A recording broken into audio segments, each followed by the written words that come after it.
Okay, good afternoon, everyone, and welcome. We are so glad that you are here today. This is the fourth annual seminar called When Faculty Say X, They Really Mean Y. And it's a seminar that we have to connect faculty to graduate students so that you all as graduate students and those of you who are visiting who are prospective graduate students can have your questions answered by our faculty members. Our faculty members here at UMBC take a very strong opinion about their mentoring roles, and so we're very happy to have a faculty panel here today who are going to help you to have your questions answered. A little bit of history, about several years ago, to about 2003, some of the students in the Promise program wanted to learn more about what faculty were thinking and some of their questions. So we started having a session called How to Exceed Your Advisor's Expectations. And then in another seminar that we had for graduate students, graduate student orientation, Dr. Susan Sonnenschein, who is on our panel, had a chart that had two columns, and it had when faculty say, and then she had a list of things they mean, and then she had another list of things. And so we combined two of those seminars. Dr. Tim Topolesky, who was on our first panel back in 2003 with advisors and expectations, had a lot of good things to add. And so we combined those two seminars to this annual seminar that we now have every October. And so I know in the audience we have students from UMBC, College Park, some from UMB, and several students who are here visiting the math department here at UMBC from a number of universities. And so we welcome all of you to this session. We're very happy to have featured panelists today from a variety of different departments. And even if you don't see your department represented, please know that the faculty's answers generally can go across disciplines and you can have your question answered by them. So we have, and they're not necessarily in order, the order seated that they are on the screen, but we have Dr. Ian George from the physics department here to my immediate right, Dr. Henry Amurian from the information systems department, Dr. Susan Sonnenschein from psychology, Dr. Kathleen Hoffman from the Math and Statistics Department, Dr. Tim Topolesky from Mechanical Engineering, and Dr. Dan Fabry from Chemistry and Biochemistry. So let's welcome them.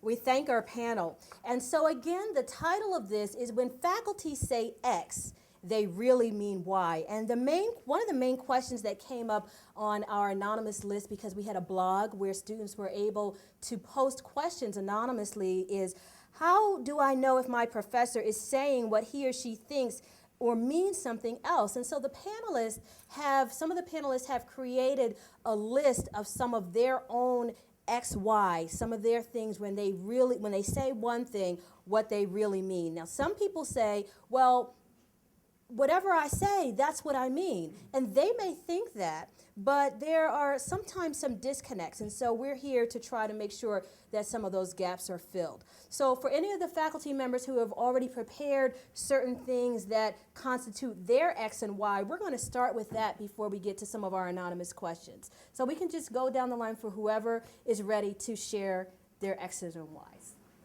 Go ahead. Sure. So I came up with two. If your advisor says that they would like to meet weekly with you, the translation is they want you to make weekly progress, show up at their office and tell them about it. So it's not enough just to show up. You actually have to make the progress in the middle. So that was one of my first X and Y. The second one is if your advisor says, I'm giving a talk in the department on Wednesday at noon. Can we meet at 1? That means you should go to the talk at noon and you should be prepared to answer the question, how did you like my talk? And it should be something a little bit more than, it was nice.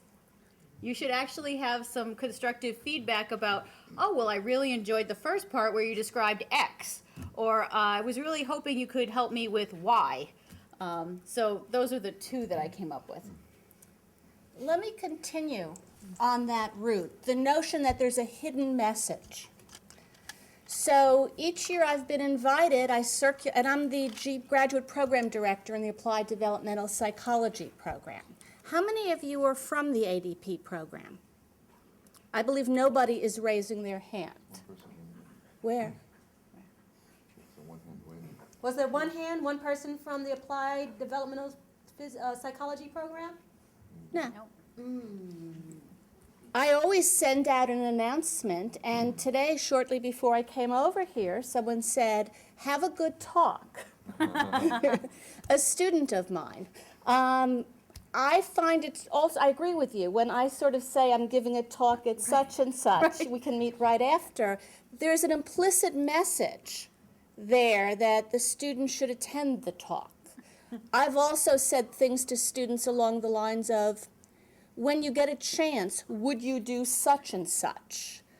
My window is a few hours or a day, depending on the task. It's not like sometime before you die, would you mind finishing, doing that? Well, I had two, and one is appropriate to today. When I say, why don't you leave the panelists a little chocolate cake? Right, that means don't touch the chocolate cake, all right? You know what I'm saying? But the one I find myself using a lot is, you might want to read this paper, or you might want to look up the work of such and such an investigator. And in my mind, that's not necessarily a choice, whether you say, I might not want to. But it's me giving advice. I don't want to be dictatorial to my students. I want you all to be independent and independent thinkers. And so I don't want you to say, look up this paper and read it, or look up this author and read everything he or she has done. But that's what I'm implying, but trying to be nice about it. So often when an advisor says, you might want to do this, it means, if you're an independent thinking student worthy of the degree I'm about to bestow upon you, you better do it, right? In a sense, that's what it means. And just to follow on that point, if it is suggested to you that you read a paper, look at an author, then you should be able to explain it. You should also be able to read around the subject area. So if you don't understand the introduction of the paper that I've suggested you read. We can't hear you in the back. I beg your pardon. Oh, are these not on? Yeah. Oh, okay. If I suggest that you read a paper, then you should read around that paper as well. Understand the terms in that paper. Be prepared to explain that paper to me next time we meet. I don't want you to just say, the paper discusses such and such a subject, and then not be able to understand what that subject actually is, what those terms are. So do more than just read the paper, I suggest. Let me also follow up on that. I periodically come across an article that I may think is pertinent for a student's work, and I'll send an article FYI, or here's an interesting article, here's an important article. That means you should read it and be prepared also to talk about it next time we meet, or include it in your thesis if that's what the context is. And again on that, a lot of times an advisor will say, here's an interesting article, and that may mean we haven't actually read it, and we want you to read it and tell us whether it's relevant to your work or the work that we do, and whether we should also read that article. Now there's an unwritten rule. I just had a thought in listening to the speakers, and my interpretation is that there's a state of confusion involved here. And I would like to share with you my thought about that. I think it's perfectly okay to be confused. Because when I started out, I was confused. I think what you need to do is you need to give yourselves permission to be confused and continue to seek out information in that state. And in my opinion, you'll transition to another state. So I just like to... What I've observed is that sometimes students who feel confused think that there's something wrong with them. And I'm suggesting that it's something right with you, because that's probably the right feeling to have when you're first starting out in a very complicated environment. So I would say give yourselves permission to be confused, continue to work, seek out information, and clarity will come with time and effort. To to piggyback a little bit on what you were just saying. With my students, I always have a very long talk at the beginning, and I tell them that we're trying to make a transition here between being a student in the classic term, you go to the classroom and you read something and you learn from something that has been written, to being a scientist. When you're a scientist, you're learning for the rest of the world. You're figuring out things. The only way you can be effective to figure out things is by applying what you learn and take it to the next level. So you have to become, in a sense, a learning machine. You have to look for papers even before your advisor tells you read that paper, because you have a big picture of what the project is, and you're working toward figuring out what the problem is. This is at least what happens in chemistry. We are always trying to push the boundaries. And of course, it's uncharted territory. There is no way that I can point you toward a paper.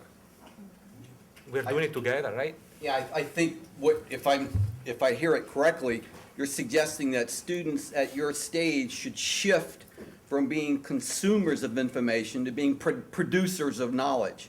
And that shift is sometimes difficult for some students to make. You think you're here to be consumers. I just stopped by to tell you, wrong. You're here to be producers of knowledge as graduate students. And that takes a different orientation, I think, to your own selves and to the way you go about studying and accumulating knowledge and making contributions to the literature. I just had that thought. And if I can add again something more, if you think about being confused, you should learn that that's a normal state of mind for a scientist.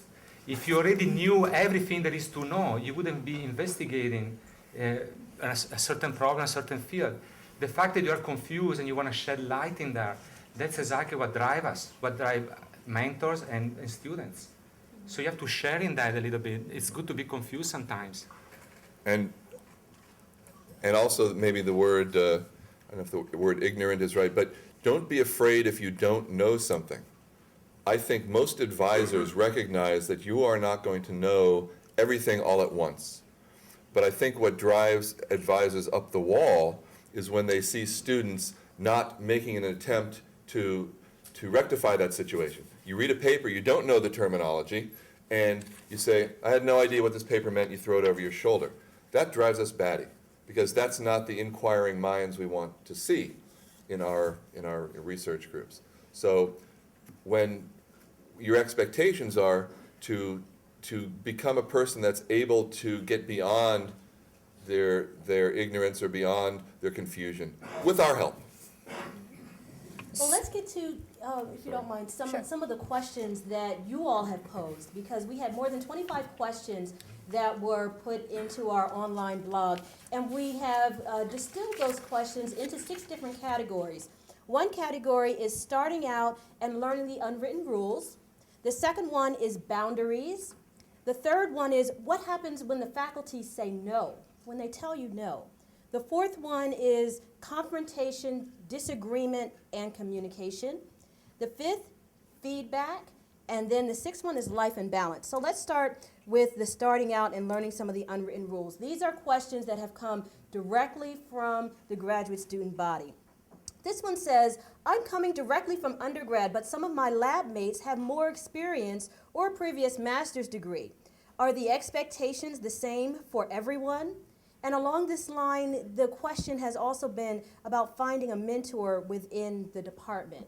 And so maybe 2 of our faculty members on our panel can look at either one of these or both of these. Let me answer the first part of the question. Coming right out of being an undergraduate, you don't have the same knowledge base and skills as a student working 3 years in my lab might. So although my eventual expectations for what skills you will have when you graduate are comparable, and perhaps the amount of work I expect you to do is comparable, I would not expect an incoming or first-year student to have the same skills. I would expect the student to express when they don't know something and be willing to seek out the assistance there. But Dr. Sonnenschein, what about a student who is coming in, 2 students, both first years, but one already has a wealth of experience, perhaps having been in the field for a while, but they're both first-year graduate students. What about that? Are the expectations the same for both students? It depends what the wealth of experience was. If they've worked as a research assistant at NIH doing statistical analyses, while the other student is straight out of undergraduate with one undergrad stat course, no, the one who has statistical experience knows more. If the experience isn't relevant in that way, then they're probably on the same footing. I think the I think the expectations for effort may be the same. The expectations of dedication to your career may be the same, but I think you have to respect your own, where you're coming from. You have to respect your starting point. And when your mentors respect your starting point, let me put it the other way, if you respect your starting point, your mentors will respect your starting point and ask you to begin where you come in. So my advice is not to compare yourself with anybody else, with your colleagues, your mentors, but to find out what your starting place is, your starting point, and develop from there. Otherwise, there'll be unnecessary demoralization, because there's always somebody who knows more than you do and more than I do. So that's my advice about that. I would not ask two entering students or two students who had been in my lab for different periods of time. I would not have the same expectations of maybe sophisticated work, but I would have the same expectations for dedication and labor. Okay, so the take-home message then is same expectations for effort, for dedication to the craft and dedication to the field and the discipline. How about finding an advisor or faculty mentor? There are certain departments where students do rotations and they're able to go from faculty member to faculty member, work in their labs for a little while. But for students who don't have that same kind of construct, what are some of your suggestions for finding a mentor in the department or an advisor? So I have 3 that I wrote down. So the first suggestion I have would be to actually talk to the professors. I'm sure if you make an appointment with them and say, I would be interested in hearing something about your research, they will be more than happy to tell you all about it. They love to talk about their research. I know I do. So that is one thing I would recommend. The second thing would be to go to seminars in the department when the faculty speak. That's a really good opportunity to hear what's going on in their research group. And if you're considering a particular faculty member, but you're just not sure that they do the kind of work that you want to do, then ask them to do a reading course and see how it goes for a semester. So that's the 3 I came up Yeah, with. I'd just like to add, you have to be proactive there. Yeah. I think they're not necessarily going to come and try and find you. You've got to be proactive and find them. If I may add something, from the life sciences point of view, it's important the mentor that you choose, but it's also very important the field of research that you're choosing. Because you probably don't realize it, but by choosing a certain field, you might have better perspective for jobs afterward than by choosing other fields. And sometimes there is a lot of emphasis being placed on faculty personalities. Okay, this guy is very successful in his field. Why don't I join the lab of this person? I'm going to be very successful. Say for realizing that there are no opportunities or very little opportunities when you are done with that. So you have to think. It's a hard choice. You have to think a little bit ahead.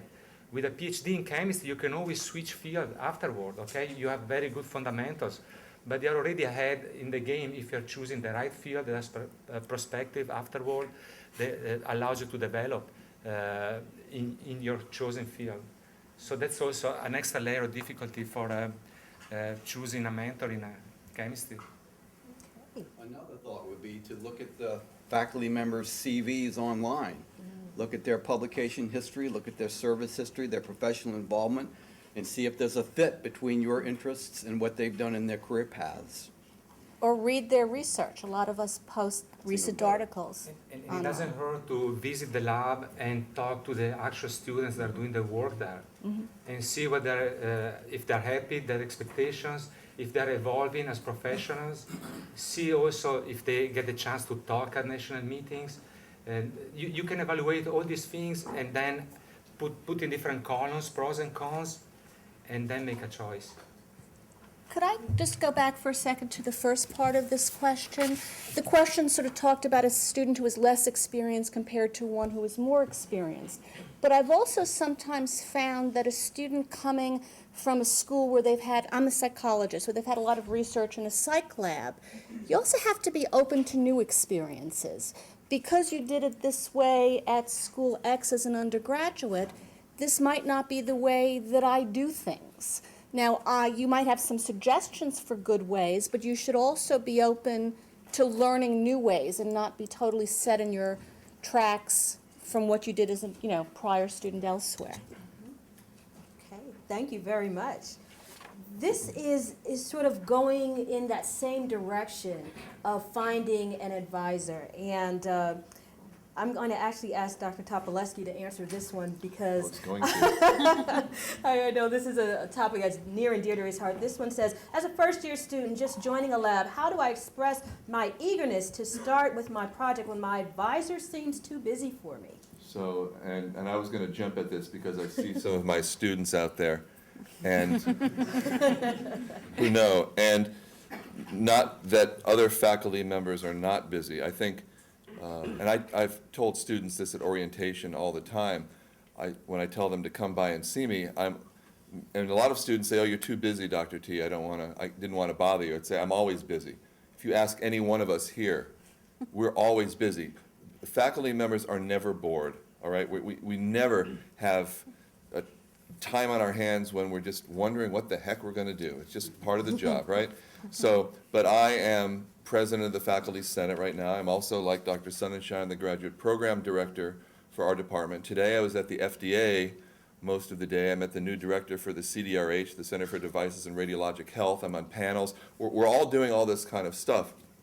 And I try to get the message to my students. I'm looking at Beth right now because she came and talked to me just before this meeting. And yeah, I see you guys over there, Natasha and Montrell. So the idea is that I'm always busy, but I don't forget about you guys. I know you're there, but in my case, I need you to be proactive. I need the student to be proactive, to come find me. We'll make an appointment. Sometimes something comes up. You know, when the provost calls or something and has something going on and I've got to respond to that, I might ask you to wait for a few minutes. But if the student is being proactive and seeking the advisor, eventually the advisor's got to stop and say, yeah, I'll listen to you, right? If the advisor is bouncing off walls all the time that they're here and they're constantly, as we say, putting out fires, then they may not have time to stop by your office and just say, hey, how's it going? You know, but I think most faculty members here on campus, and we'll get the opinions from the rest, would just love to see you at any time, right? There may be some times where we have to say, you got to give me a half an hour, or let me come by your office in 10 minutes, which Beth may tell you when I say 10 minutes, it means any time within 45 minutes to the next 2 hours I'll come by the office, right? But I come by. All right, the idea is that I will. But you guys have to come after us. That's one of the best ways to really approach a busy advisor. So be proactive is the Absolutely. take-home message here. Absolutely. Well, it may be risky, but my suggestion would be to go ahead and start your project anyway. Good point. Because you may not really have the kind of intense feedback and interactions that you had in another setting. And in my experience, that doesn't mean that something is wrong when you're graduate students. It just means that there's a different culture, and you may not have that frequent feedback on a moment by moment basis about your progress. So you have to be self-starters to some extent. So my advice is do it anyway, and then show your professor the data and publish it at the end. Dr. Sonnenschein, did you want to add something to that, or see Yeah, a difference in facial? Faculty differ also, so you differ too. So you might also, if you're hanging around, you have a project, you want to start it, etc., you somehow can't hook up one way or another with a faculty member, you might try making an appointment and stating what you need. Like perhaps you need a bit more guidance, and let the faculty person know that what's taking place isn't quite working for you and what you would like to see. And assuming it's something reasonable, many faculty would be amenable to that. Okay. Well, we have some other questions that are going to be coming up where maybe some students have found that their faculty aren't quite as amenable to that, but we'll get to that in a little while. Let's talk about boundaries. I think this one was very interesting. This came from an international student. This student says, in my country, it's very disrespectful to tell a professor that you can't do something, even if it is related to personal favors. So how do I let my professor know that I don't think I should be doing personal favors, like walking his dog or helping his children with their homework? I also don't know what to do when my professor says that I should work on American holidays like Thanksgiving. I would like to experience that holiday too with my friends. So how do I say no to these things? I don't want my professor to hold it against me. So what are your thoughts regarding... Well, see, when I first saw this, I just have to tell you, I said, gee, we get so many good ideas from our graduate students that I have a first grader and a third grader, and they're also learning Chinese. I see some of my Chinese student colleagues. So anytime you want to give them help with their homework, Boundaries. Let's talk about boundaries. Sorry, I thought it was good ideas. How should a student react to that, particularly when they come from a culture where they're looking at the professor as a supervisor? They don't want to do anything to make them disgruntled or upset or say anything that's going to cause them to think negatively of them. How do you handle that? At least in physics, the physics department here, we have a first-year mentor, not the advisor, but a mentor for all the first years.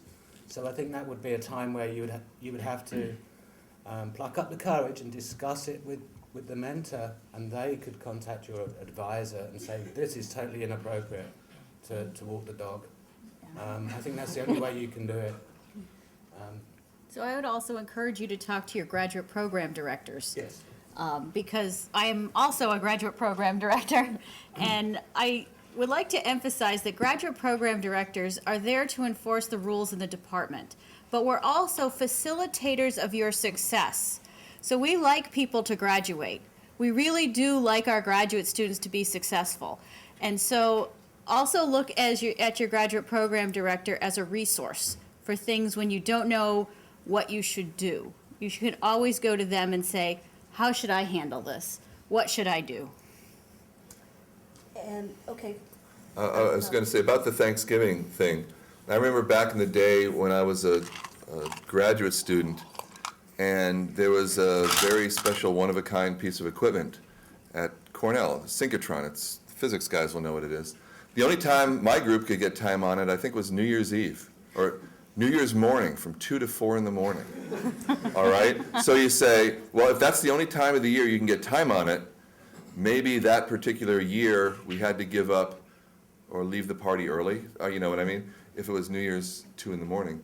But I want to expand also on what was said, that not only do graduate program directors deal with questions of whether it's appropriate to walk the dog, but items or issues like whether something is ethically correct.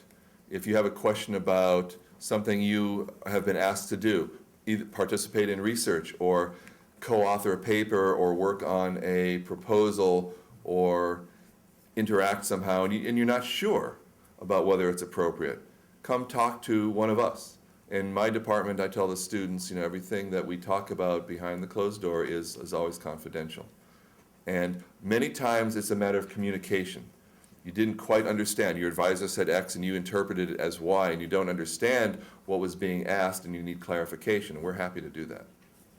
Let me go to the next question, which is similar. This one says, what do I do if a professor asks questions about my personal life, as an example, that I don't feel comfortable answering? And what I would like for our faculty panel to do is to give some exact words that students should use. So instead of saying, just tell them that it's inappropriate, what are some exact words? So let's say student is sitting across from a faculty member and they should say, and then give some exact words that they should. I think that would be very helpful for our students. I thought about that. I said to myself, I would say, well, I'm really a very private person and I'm not really comfortable sharing that with you. Okay. But what this suggests to me is that the faculty needs to have a seminar like this, Yes. from what I've heard, because, go ahead. We are talking about that, by the way, trying to see. When I read this, I also wondered what the context Right. was. What you doing this weekend? Yeah, right. I mean, it's a professional relationship a mentor has with a student, and there are boundaries clearly, but you work closely together, and it's a collegial relationship. And, you know, is it just sort of, so what are you doing over the weekend? Is it that you're seeming very perturbed or something like that, and your mentor's not sure, are there issues going on in your life? Or I had a student who told me she was having some personal problems. And I hadn't known it, which doesn't say much for how, you know, it says how dense I am or something. But then I wondered later, do I follow up and sort of say, you're doing okay now? And the person had told me a lot, but looked better later. You know, so there are boundaries, and you have to figure out the context in which it's taking place. If it's wholly inappropriate, I mean, you know, you're sitting there discussing something and the remark really seems off the wall, you could say, I don't feel comfortable, but could be a bit insulting. But I think it depends who initiates this interaction. I think if I notice someone in distress, a student in distress, I feel an obligation to check that out. So that may seem like an invasion of privacy, but to ignore that, I think would be irresponsible of me. But if I don't see a student in distress and I initiate what seems to be a personal or an interaction, a question that crosses the professional boundary, I think that would be inappropriate. And for students, just so that you know, there are boundaries related to sexual harassment, to amorous relationships, and things along that line. Most of the universities have a handbook for graduate students that talk about those boundaries. Faculty have a handbook that talk about those kinds of boundaries. There are human relations offices on campus where you can talk to someone to just check to see if maybe you're misinterpreting a situation or if it's something that needs to be followed up on. So those are some things to keep in mind. But how do you continue working with the person after you tell the person, by the way, this could be sexual harassment and I'm going to file charges? You know, that there has to be a way of maintaining your privacy and boundaries without ending your graduate career here. It's a hard one. It's a hard one, but those things I know are worked out generally by the mediation center. I know that we have a mediation center here on campus, and they try to work some things out. Perhaps there might be a change of advisor or something That along I could that line. see. I mean, So you have they to try think work about together. getting reasonable boundaries, and if you still want to work with this person, how you establish that in a way that leaves you some wiggle room. Right. So That's very important, and that's perhaps hopefully an extreme case, but isn't the question more the sort of more general personal life? Isn't that the more common? I have no idea what the exact question is. Well, isn't it more common that people just feel uncomfortable talking, being asked questions by their advisor or talking about certain subjects with their advisor, rather than crossing that boundary? I think sometimes it depends on the person. There are some people who maintain a very private persona, and then there are others who want to share the world, and that is not always appropriate either, to tell your advisor what you did over the weekend, especially if it's really delving deeply into your personal life. Your advisor doesn't need to know all of those kinds of details that might reflect negatively on you later, so you have to keep those kinds of things in mind as well. So. I think for just a sentence, I don't feel comfortable talking about that right now is, an easy one just to get you out of the office. So that sounds good. Okay, let's move on. When a faculty member says no, now this is something, it gets a little bit touchy. So let's see. Students are asking, what do I do when? One person says, I want a certain professor on my committee, but my advisor doesn't seem to want that person. What do I do in that case?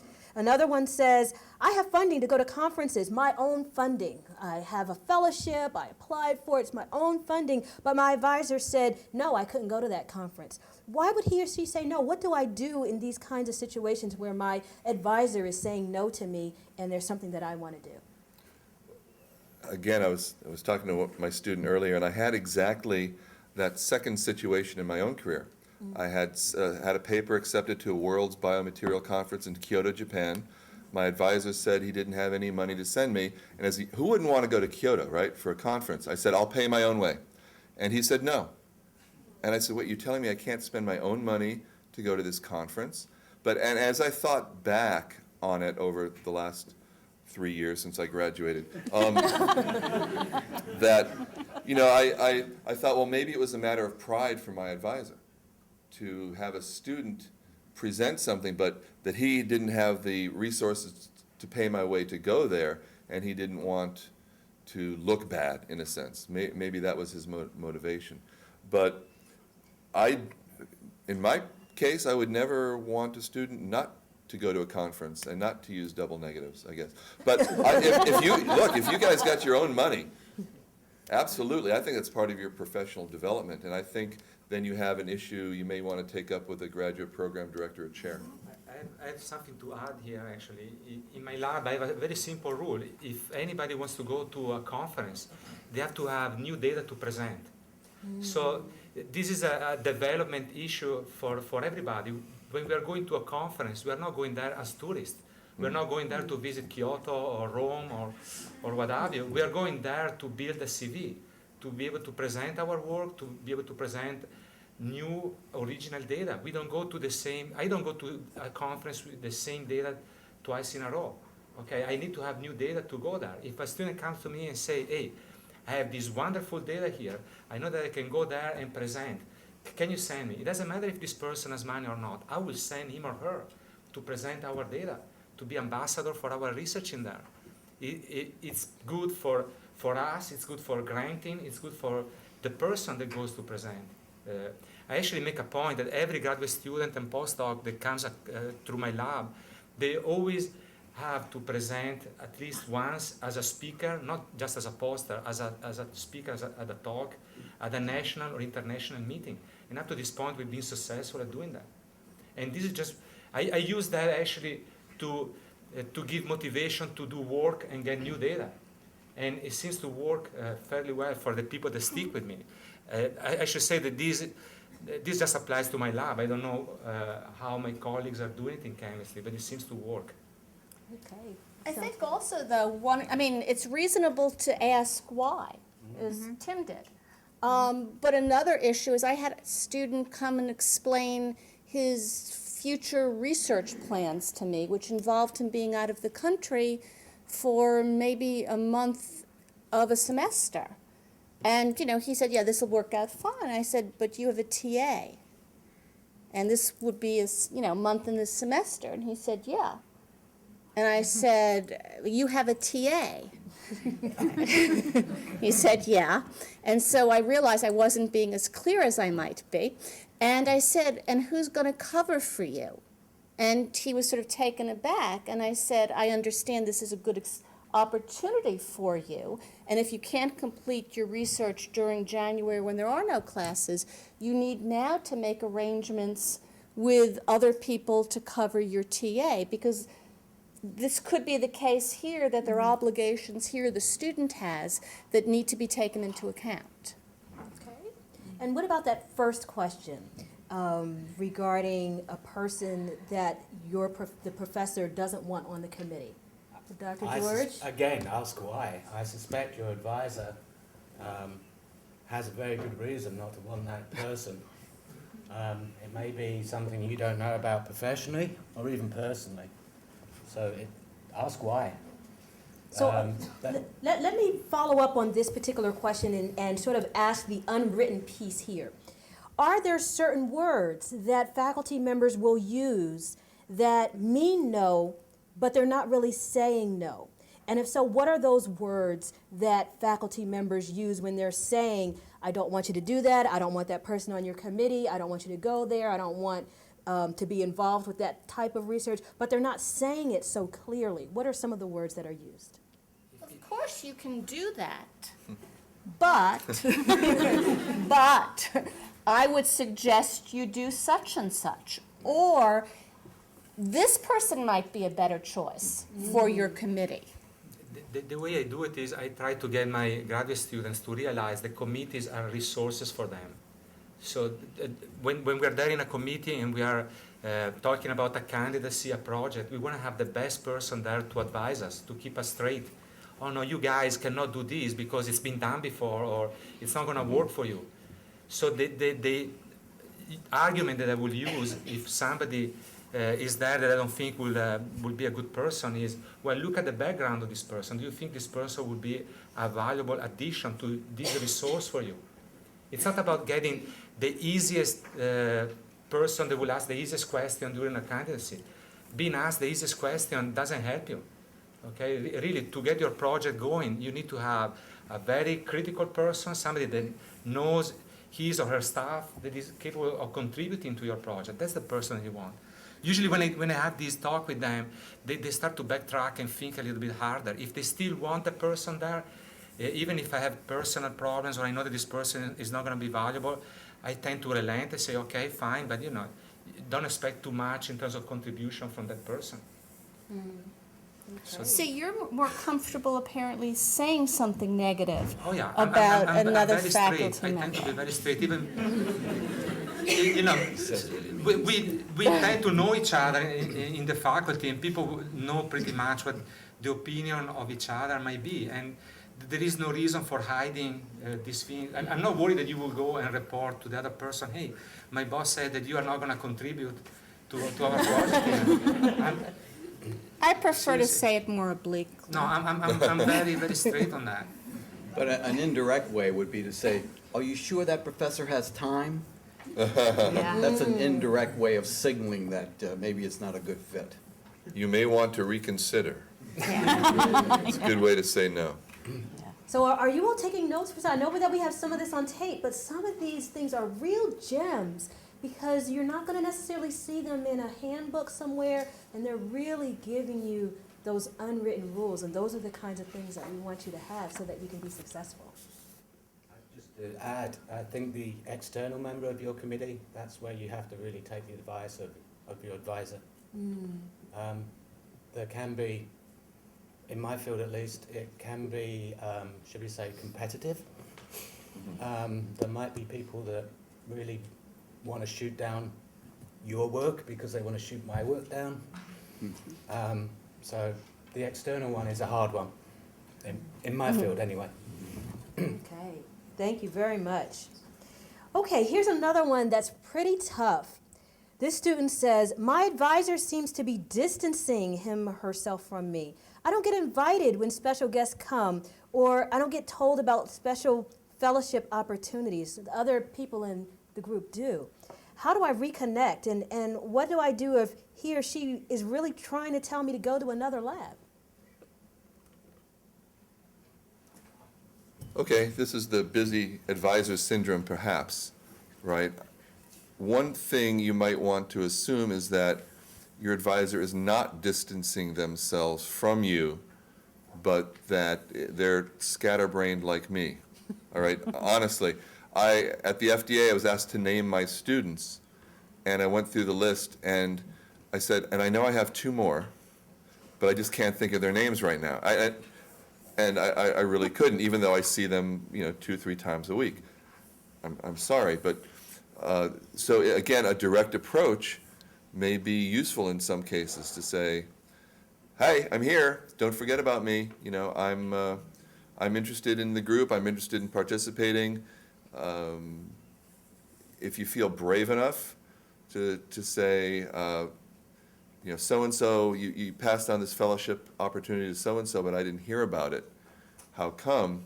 It may be a simple explanation like, it wasn't appropriate for you.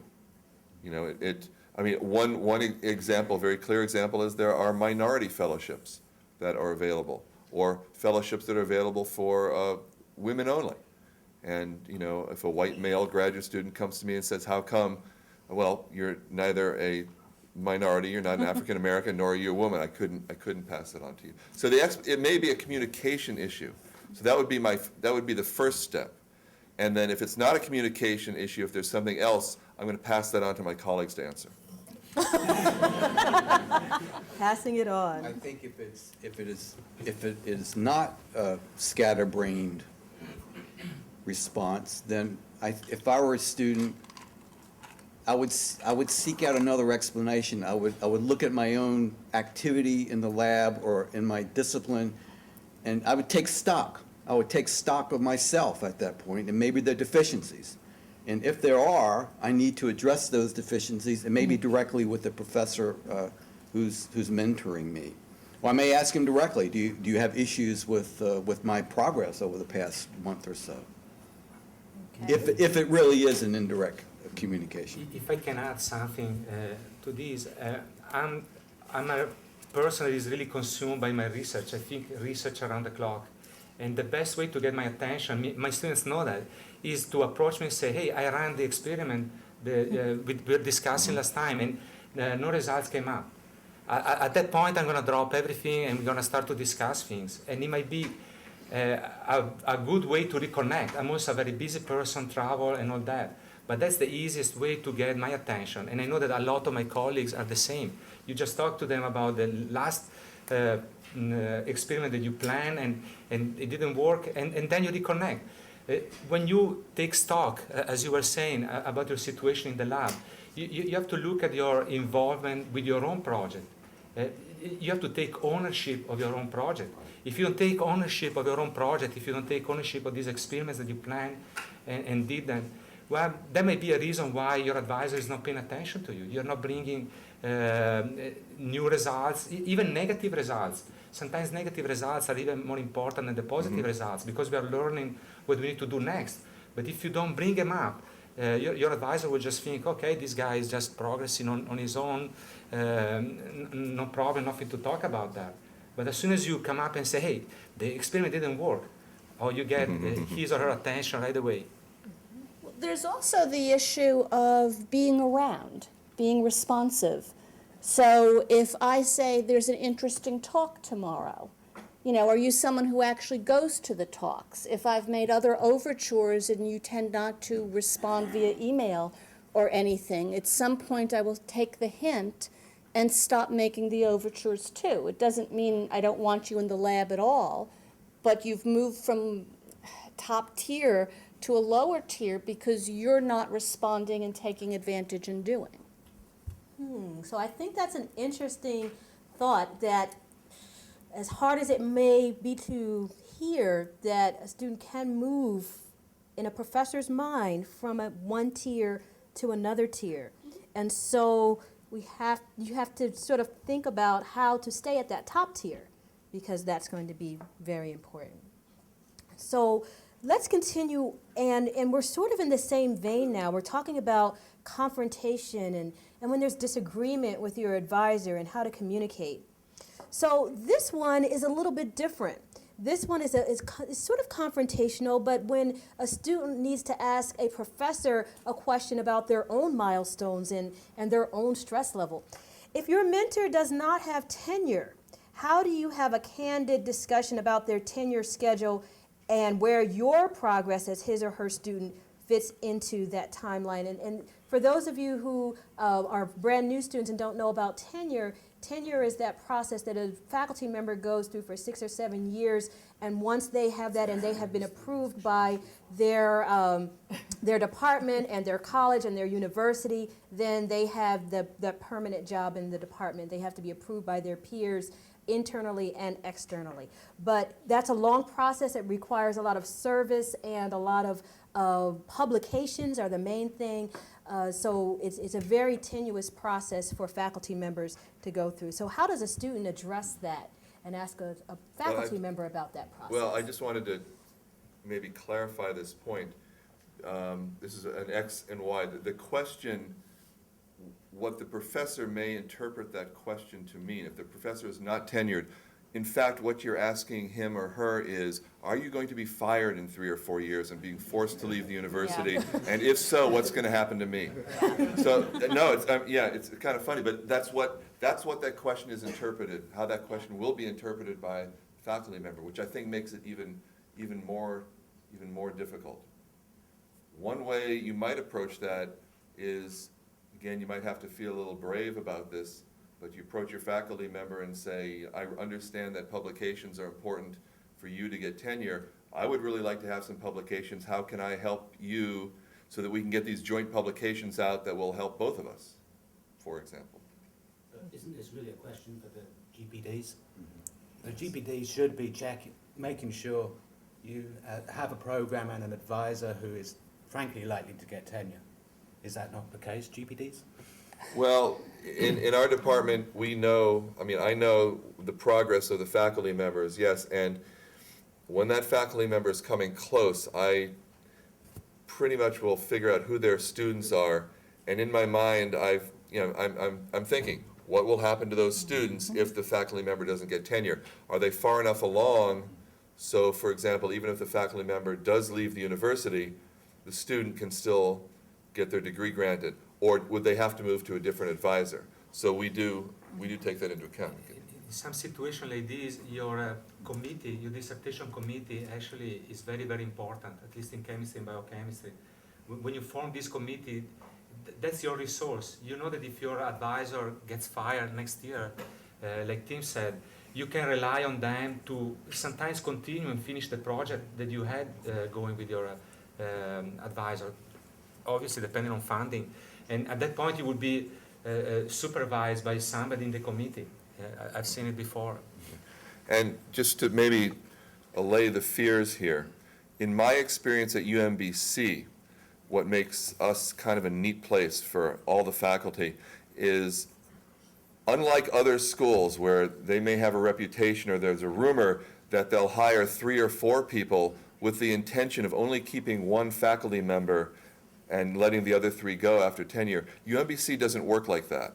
In my experience, every faculty member that's hired in every department is hired because we fully expect them to be tenured, and we want them to be tenured. So you guys don't have to worry about it. Not everybody makes it, but we have, it's more of a philosophy through many of the departments that we really want to bring people in who are going to be successful and stay here. So don't be worried that a lot of your faculty members might not make it. I think each department may do some aspects of it differently. If we've admitted a student to the program, we have a mentor-mentee relationship, but they're the people who've left, not because they didn't get tenure, but their life changed, they got a better offer elsewhere, and someone else in the department takes over for the student, assuming the student still wants to stay, which has been the case. So we look out for students. Frankly, it's not as ideal as it is if the faculty member were still there, but we do watch out for the students. In our department, it's sometimes the case that junior faculty, assistant professors, dissertation committees, they will serve as a co-chair, and there'll also be a tenured faculty member mentoring the assistant professor as to how to be a dissertation mentor. There's no general rule about that, but I have seen that in the department. I mean, another easy fix is don't choose an assistant professor. Select someone who's tenured, but that doesn't always work out. And it might be ideal to choose an assistant professor who's hungry to get publications. As Tim said, it could very well work in your interests. And so how about this second piece about an advisor who isn't meeting deadlines that maybe they have set themselves with their students, submitting paperwork, signing off on things that the grad student might need, letters of recommendation, commenting on papers that they need to get back, etc. How should a conversation be broached in that case? This was one of my students, wasn't it? I do. Again, be proactive. Make sure that the student, as a student, make sure the advisor knows these deadlines are coming up and get in their face, frankly. But when you say get in their face, Dr. If something needs signing. Okay, but what are some of the words that they can use? I'd like to have the students have some tools. You that they do can go remember back. this deadline is next week, tomorrow, this afternoon? Just a reminder that this is due. Let's step back. Let's assume you did everything correctly. So you submitted whatever paperwork and you clearly told the faculty member it needs to be received by, turned in by, et cetera, et cetera. So you made it as easy as possible. It's not that you waited till the 11th hour and then expected the faculty member to do that. Then start sending the reminders. I just wanted to remind you that this is due tomorrow, please let me know when it's turned in, things I along would those actually lines. appreciate that. I mean, it just helps it, again, we're kind of scatty and we've got a lot of things going on. An email reminder or any type of reminder would be useful. Let me add a step to this that's not included in the question. Is it ever appropriate to go around the advisor if the advisor is being unresponsive? I had a student who complained to Janet Rutledge that I was not getting feedback to her in a timely manner. And so we went through the feedback that I was getting, and it turned out that I was getting the feedback back to the student faster than the student was turning around the stuff to me. I resented it a great deal that the student hadn't come to me directly and said, I need you to turn this around faster, or more politely, would you please? I was taking around a week to read drafts of her thesis, which I thought was more than reasonable, actually. And I then sent it to the chair of my department, who then wrote to Janet saying that I was perfectly reasonable. I mean, you need to be careful before you go over someone's head. If, in fact, however, that something just sits on somebody's desk beyond a few weeks and you've reminded the person, go to the GPD, go to the chair of the department. So there is an order of operations. You always try to do as much as you can with your advisor, with your principal faculty member first. You do all of the things that were mentioned, email reminders, in-person reminders, all of those things. And then, if and only if there is no response, then you don't go directly to the dean of the graduate school. You still work within your department. Okay, so these are the instructions. These are the instructions Can I just that are add coming. something about time frame? I graduated in 1997, and I still had ongoing papers with my advisor that hadn't gotten published yet. I had some out, I had some we were working on. And I had a hard time getting feedback from my advisor after I left the group. I was in a postdoc, I was in an assistant professor position.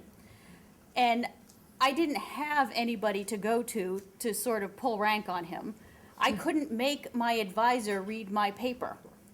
And so I would send him reminders, and then he'd stop sending me back any email. And so it was like 6 or 7 years that the paper sat on his desk. Whoa. And I finally wrote to him, and I said, I'm going up for tenure. And I really need to decide what happens with this paper. And I see 3 possible options for what could happen to this paper. Could you please comment on which one you think seems likely? And one of the options was the paper never gets published. And I was happy to accept that. So if you're complaining that your advisor doesn't get back to you in a week, I mean, I've waited 6 years for my advisor to get back to me. And in the end, I actually had to publish the paper on my own with his blessing. He said, go for it. You know, in Yeah, terms of so- things to say, Yeah. I'm reading the question is not meeting deadlines, and that could have serious consequences. Part of me thinks that maybe you could go to your GPD and say, well, my advisor seems really preoccupied. I wonder if you could sign these documents for me. And that may signal to the GPD that he or she needs to talk to the advisor or the faculty member about hopefully But you're responding still more within the quickly. purview of the The department. department at Yeah. that level. Okay. And when you hand a paper in, it's reasonable to say, how long do you think it'll take before you're able to get me feedback? So that you give the faculty member, well, I have to get this grant application out by such and such date, but after that, I can get to it. Okay, that actually moves into some of our other things about timelines. This person says, my advisor currently has me on a 5-year plan, but I would like to be on a 4-year plan. How do I express this to my advisor respectfully and come up with a realistic timeline? And then the other one is when the faculty say they don't expect you to decrease your lab time to study for candidacy exams, how do you effectively express your disagreement? So these are dealing with timelines, what a student thinks is appropriate versus what a faculty member thinks is appropriate. So how should those conversations be formed respectfully? Because there might be some disagreement and confrontation in those kinds of discussions. I think the first one is easy, and it's the case of actions speak louder than words. So either get your work done 80% faster, or produce 25% more work in the given time. If you work out the math, that's doing 5 years of work in 4 years. So if you are showing me that you are the kind of student who really wants to go out there and get their work done in a shorter time, you have to be producing at that pace. So that doesn't require any awkward conversation. That says, well, I plan to do this much this week, but look, I did 25% more. And if you do that on a regular basis, then you have the data, like Dr. Fabrice was saying. Now I've got new data to come to your faculty member and say, hey, you know what? I was on this 5-year plan, but look, I've progressed much farther than we originally planned. I've met my milestones much earlier. Can we revise my plan? You're in the driver's seat at that point. So I did this actually when I was a grad student. I got the last result I needed from my thesis at the end of January. I remember very distinctly, it was the third week of January 1997. And I went to my advisor and I said, I'd like to graduate in May. He said, you'll never get your thesis written in time. You're going to graduate in August. I said, okay, but that's going to be my goal. And then I gave him a draft of my thesis, and I said, I still want to graduate in May. He said, you'll never get this thing in shape in time. I said, okay, but that's going to be my goal. And this went on for months. I rewrote my thesis and rewrote my thesis, and we were actually both wrong. I defended in May and walked in May, and I actually got my diploma in August. Compromise. Exactly. But I said, okay, but this is going to be my goal. This is what I'm going to shoot for, and this is exactly what you were saying. I just was determined that I was going to finish in May, and if that meant I had to rewrite 250 pages every week, then that's what I was going to do. You might also want to ask why your advisor thinks 5 years instead of 4. If you're, and again, I think each of the disciplines may differ here, but if you're aiming for an academic position, at least in my field, publications are the name of the game. And it could be that your advisor thinks you'd be more competitive. Not that you would be better Right. having finished, but Right. that you can get more Sure. publications out and in the pipeline within 5 years rather than 4, and you can have a discussion about that, as well as you might say, yes, that's true, but I don't have funding beyond 4 years. So bring all the issues onto the table and see what the issues really are. Okay, great, thank you. And what about this workload issue, where you have students who have a lot of work, and now they're trying to study for their exams, and that workload is not being decreased? How should a student handle that? Well, in our case in chemistry, the candidacy is very much related to the work that you're doing. You're presenting your own preliminary data, defending your own preliminary data. I had students that already had publications at the time of candidacy, so it was a foregone conclusion that we knew that the project will work out. In some cases, we don't know that, and therefore we need to have some good ideas to present to the committee and be able to say, hey, we got this far, we know it's going to work out, it's going to be a good thesis project, it's going to look good, we're going to have publications, and you're going to be in good shape for the next step, trying to get the job of your dreams when you're done. So very, very much, there is a decrease in the workload because I know that my students will be writing it up, but then we know that this write-up is going to be the draft of the next paper that we're going to write. So from our point of view, it's almost a seamless transition between doing the work in the lab and preparing for the candidacy. But it might be just the discipline. Okay, so, and I know In that changes in chemistry, disciplines, and when I was in graduate school, when it came time for candidacy exams, we were allowed to take an independent study course to help to fill out that, that full-time status during that time, one semester before you were about to take your exams. But in this case, is there a way to express disagreement or to try to have that conversation to see if the workload can be decreased or something along that line? Or does the student just have to go with the flow? This is kind of difficult. I mean, I have met faculty in several departments who would like to do away with candidacy exams because they feel that the effort made by the student is going to detract from their lab work. Other faculty, and myself included, feel that candidacy is an important milestone for the student to go through for many reasons, and I would like to see them do a good job, and I'm willing to give them a little bit of time off from lab work so that they do a good job in the candidacy exam, similar to what Dr. Fabrice says. I don't know the best way to deal with professors who think it's a waste of time and say, but by the same token, if the candidacy exam is in place, even if the faculty member doesn't think it's important, if their student doesn't pass the candidacy exam, they're not going to be happy. So it may be a matter of going to your advisor, again, not just sitting back and saying, what do I do? But be proactive, have a plan to say, this is what I'd like to do, and here's how I have my schedule worked out, and here's how I plan on meeting my either real or perceived lab obligations, here are the milestones, and here's how I plan on studying for the exam. At least then you have a framework to talk to your advisor, and they know that you're thinking about it seriously. And I think many advisors, when they see a game plan to see that you've put that much effort into it, are going to be willing to discuss it with you. That's one suggestion.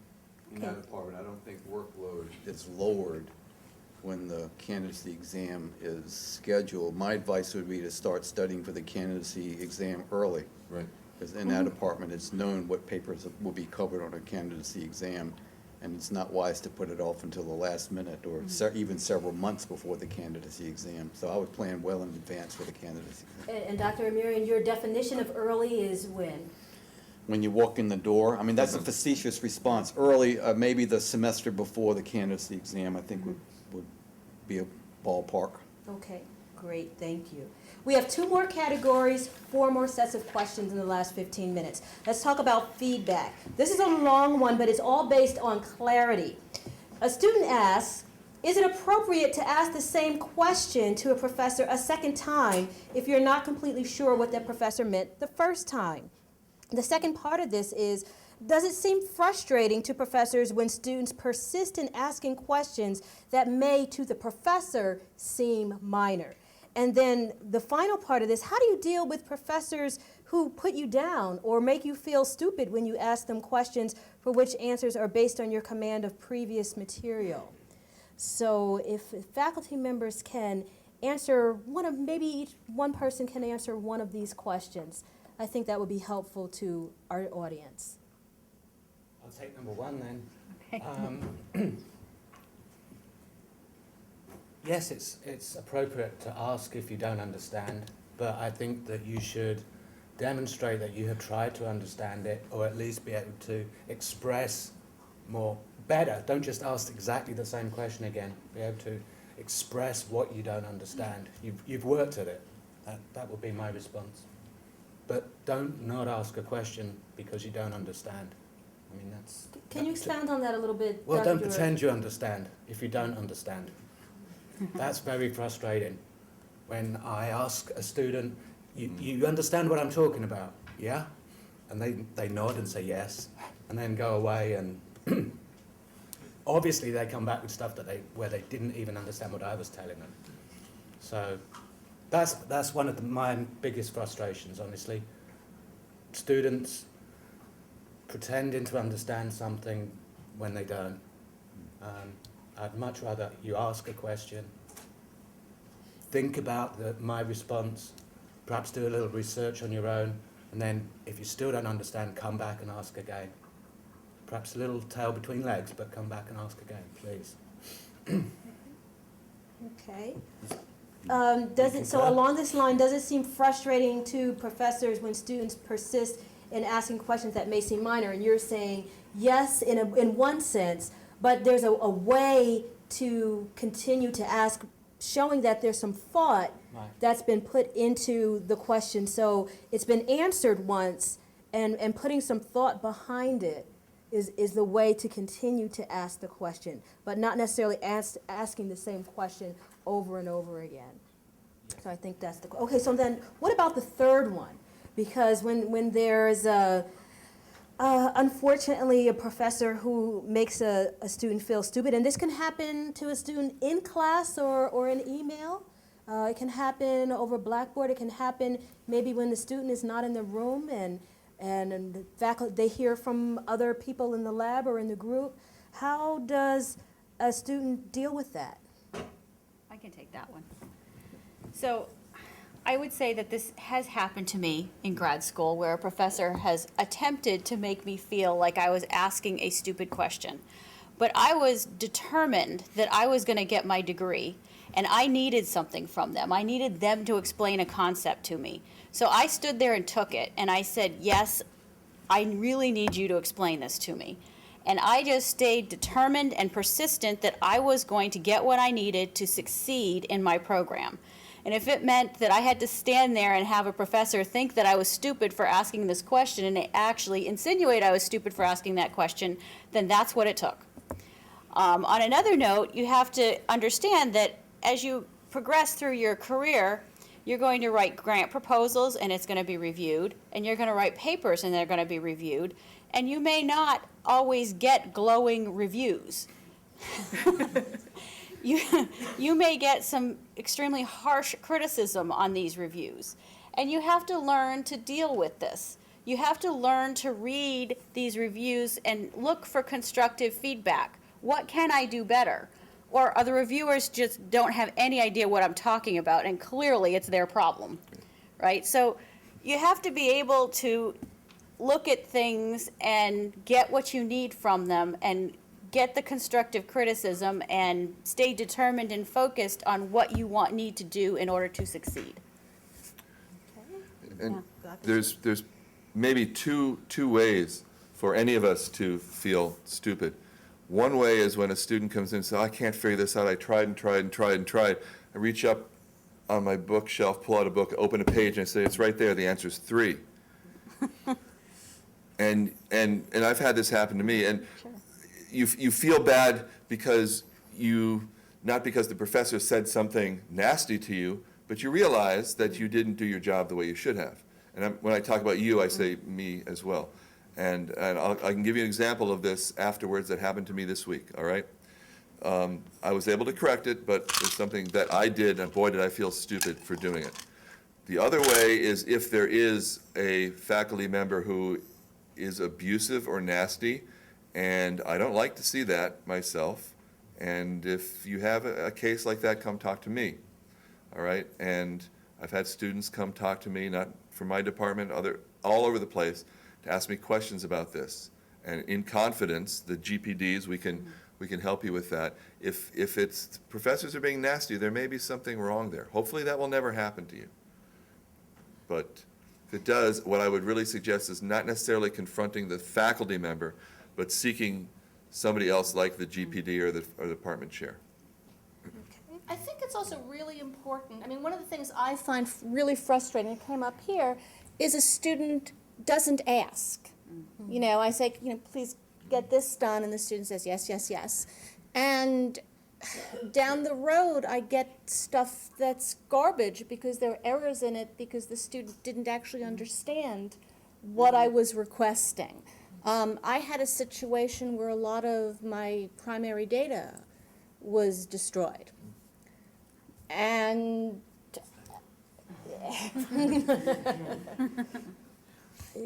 the student who oversaw this never took any responsibility, which was really very frustrating. Say I screwed up. I don't know why I did, et cetera, than just sort of saying, well, I don't know how it happened, I didn't do it. It's extremely frustrating. If you make a mistake, take responsibility, attempt to correct it if it's correctable at all, and then move on. But don't just sort of deny any culpability here. You know, what I think about that is that when I was a student, I would say to acknowledge that in this business, there are very few small egos around. There are very many big egos, and sometimes they get out of control. And if you're a student who happens to be the target of what seems to be a put down, I think you just have to tell yourself, I'm not going to be demoralized by this. This is part of the business, and I'm going to thank the professor for his comments and go on about my business. Tell yourself not to be demoralized by it. Okay, excellent.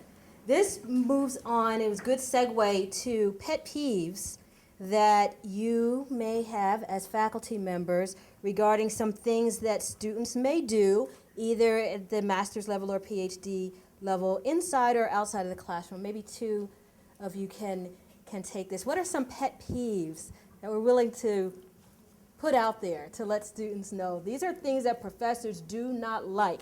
Dr. Sonnenschein mentioned some, Dr. George mentioned some. I have one. I really hate what I call the excuse train. I'll get it for you by Monday. It's Tuesday. Oh, I'll get it for you by Thursday. It's Friday. But I'll definitely do it this weekend.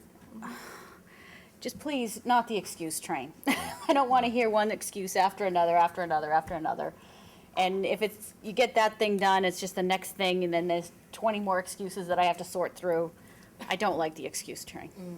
That really annoys me. I'd rather just have a realistic deadline. A realistic deadline. Yes. And so this goes to respectfully, can a student respectfully tell their professor, if the professor says, I want it by Monday, can a student respectfully say, that's something like that sounds like a good deadline, but I think I can more realistically have it for you by Wednesday and have it more complete by that day. Sure. And then maybe the faculty member says, well, just give me what you have by Monday. Right. And if you have it done by Wednesday, that's good too. But sure, absolutely. I mean, it depends what it is too. Let's say I'm working on a grant proposal. Grant proposals are not accepted after the deadline.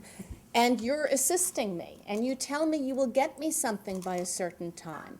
If you knew starting out that there wasn't a hope in hell that you could do that, tell me so I can make other arrangements, not that it screws things up. If it's your thesis and I'm saying get it to me by Friday and you don't think you can do it, say I will try, but it's more realistic that I will get it to you by the following Wednesday because I have X, Y, and Z.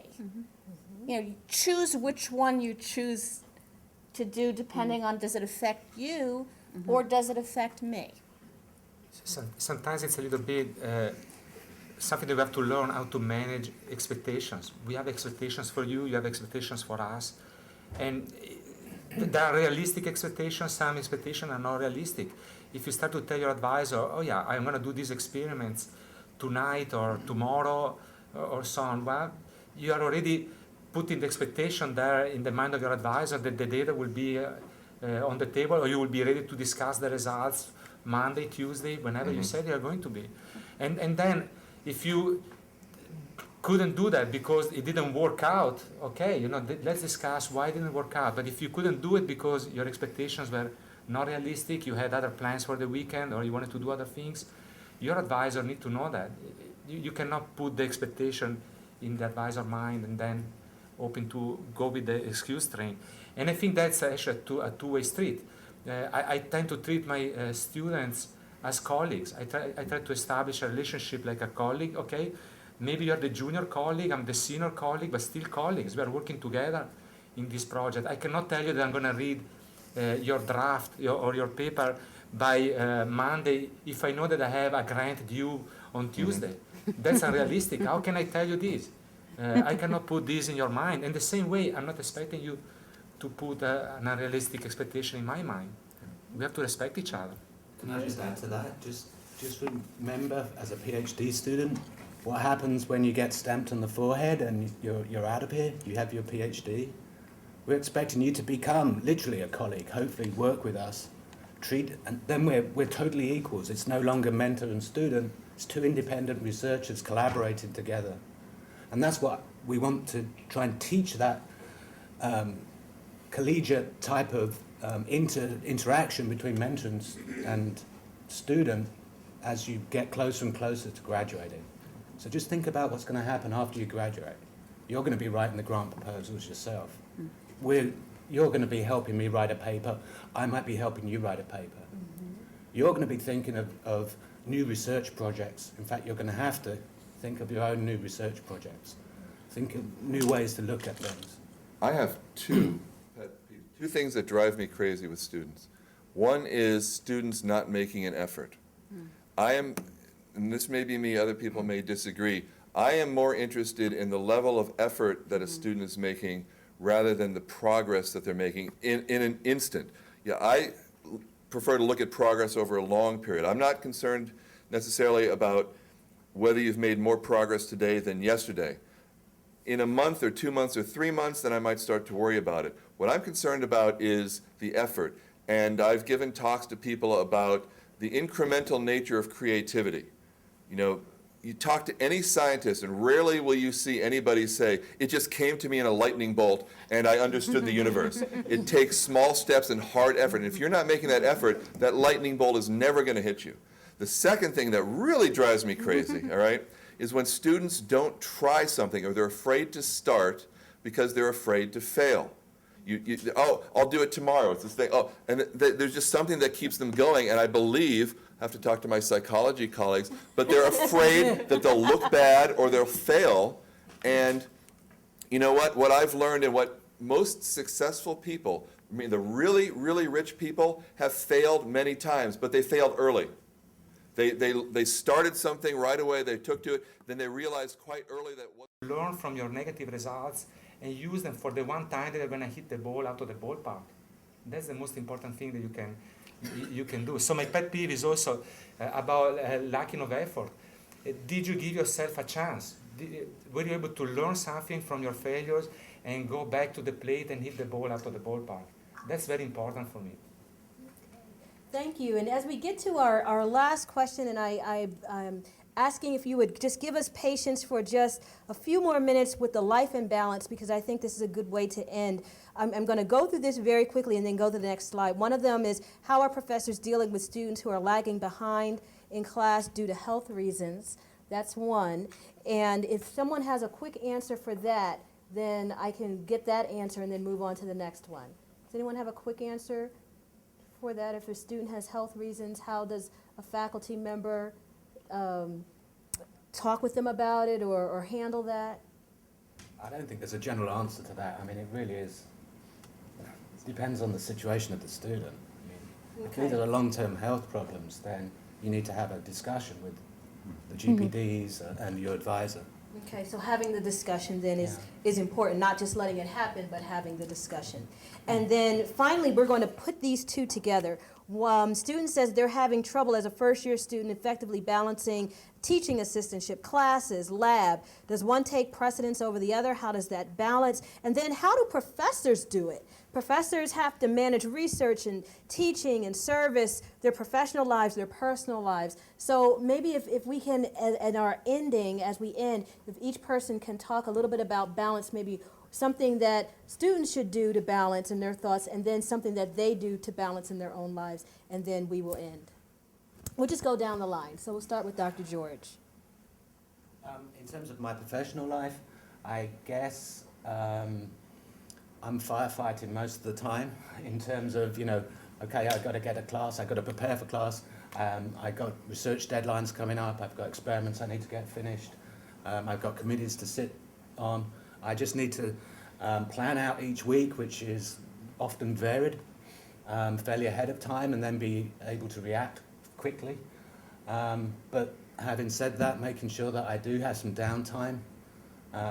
You know, I do actually have a private life, believe it or not. So scheduling out, you at least know the known problems, in your case, the known chores that you're going to have to do in the next week, the next month perhaps. but making sure that you do have some downtime. You're not studying 24/7. So short and long-term scheduling Right. help quite And a bit. schedule in some, you're allowed Sunday mornings off, okay, or something, 7 to 7:15, Sunday morning. All Your yours. time. Continuing on down the line, Dr. Murian. My answer is, I chose this profession, and I knew what I was getting into.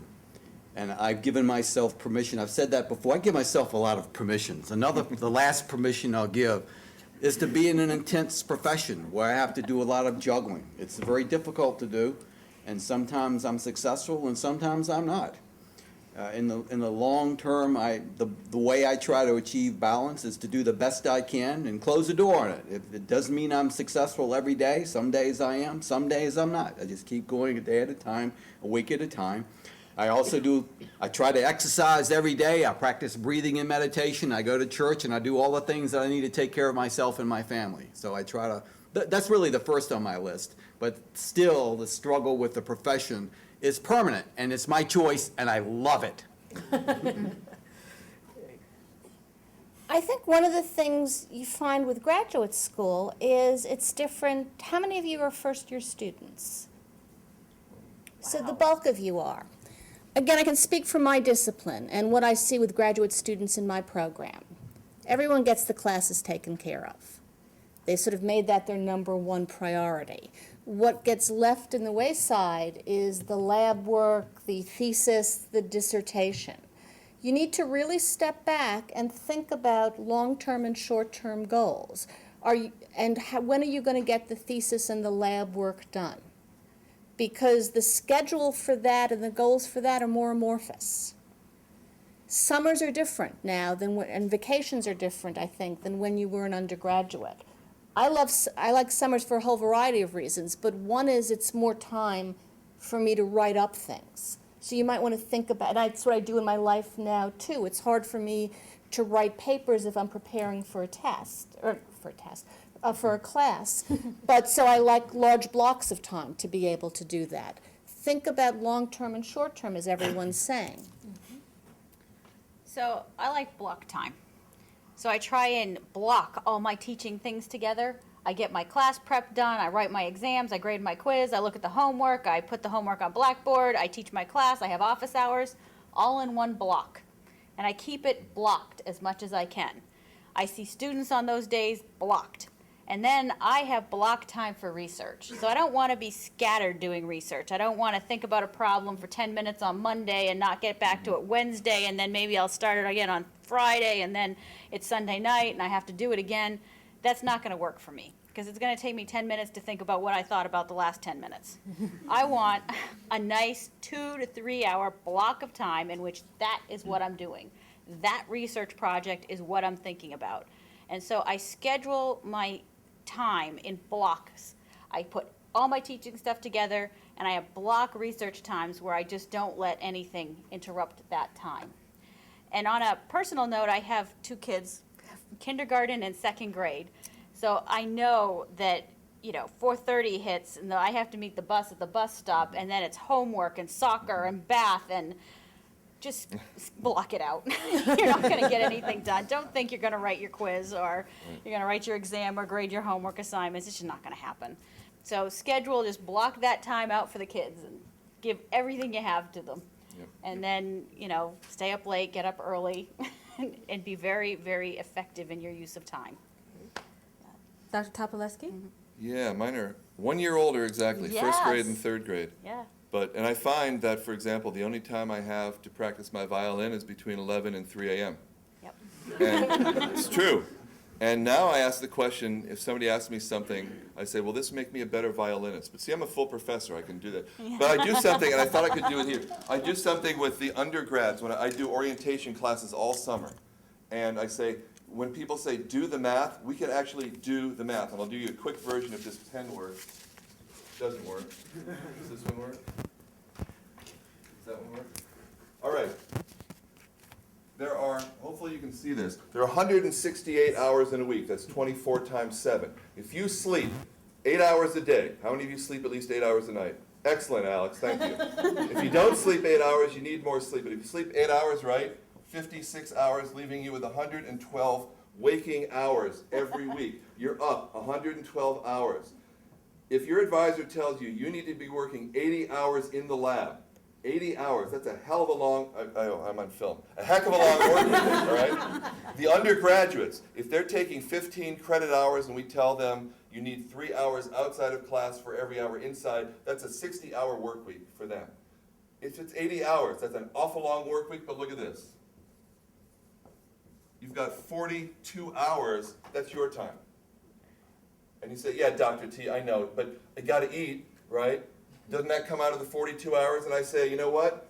How many of you actually like to eat? Raise your hands. Yeah, right? What better use of your 42 hours is eating and doing stuff for you like everybody else said. The problem I think we face, and I have trouble with this, is we don't actively use this time. This is the time you wander into Target wanting to buy a new pen for your whiteboard, right? And you wander around for 4 hours and you look at the shoes and you say, isn't that a nice outfit for my third grader? And 4 hours later you wander out of Target, you didn't even buy the pen that you went in for, right? You've lost that time. I think if you look at all of us and a lot of professionals, when we play seriously. We take that 42 hours of time and we make good use of it.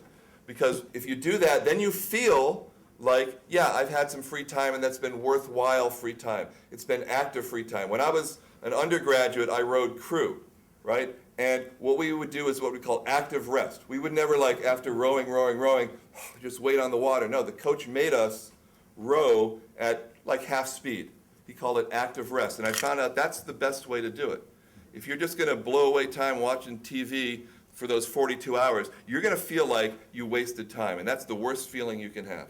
And that's my advice on balance. So turn the TV off. Don't turn the TV on. Right. If it's a trigger for you. And our final comment, Dr. Fabry. Well, I think I agree with everything that has been said here, and I'm using a lot of the same. And what really you need to do is you have to find something that works for you. Everybody is different. Everybody has a different way to deal with stress, with deadlines. It's a very good idea to be organized and have things planned out, but you have to put some flexibility in there. If you have family, if you have kids, unexpected things happen all the time. You need to be able to change your schedule on a whim and just take care of things. So, you know, the best advice that I can give you is don't panic, okay?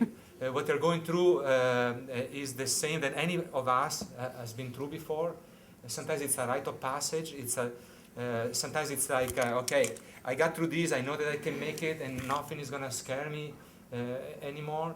If we did it, you can do it, and just make sure that, you know, that keep your eyes on the prize. There is always a big light at the end of the tunnel, and just reach for it, be a go-getter, be a proactive person. That's probably the best take-home message from what we've been saying or living in here. Okay, well, I thank you very much, and we ask you to please consider all the things that the faculty have said. If you want to still add something to the blog, you can do that in terms of not necessarily adding questions, but your own thoughts about what might have transpired here. We will have snippets of this program online on our Promise channel on YouTube. Hopefully some of that will also get to the UMBCtube. Just snippets, it won't be the whole thing, but we're working with New Media Services. I thank New Media Services for working with us this afternoon. And I ask all of you to please fill out the evaluation. All of you hopefully received an evaluation coming in. Those are very important for us because they do help with the payment of the food that you received. If we can get that feedback, we would really appreciate it. At this point, let's thank our faculty members, Dr. Fabry, Dr. Kopaleski, Dr. Hoffman, Dr. Sunnyshine, Dr. Amirian, and Dr. George. We thank you so much. Some of them will be able to stay for maybe 15 more minutes if you'd like to talk with them one-on-one up at the front. We also invite you to get more food as you're filling out your evaluations. And again, we thank you all for coming. Our program is now officially over. Thank you so much.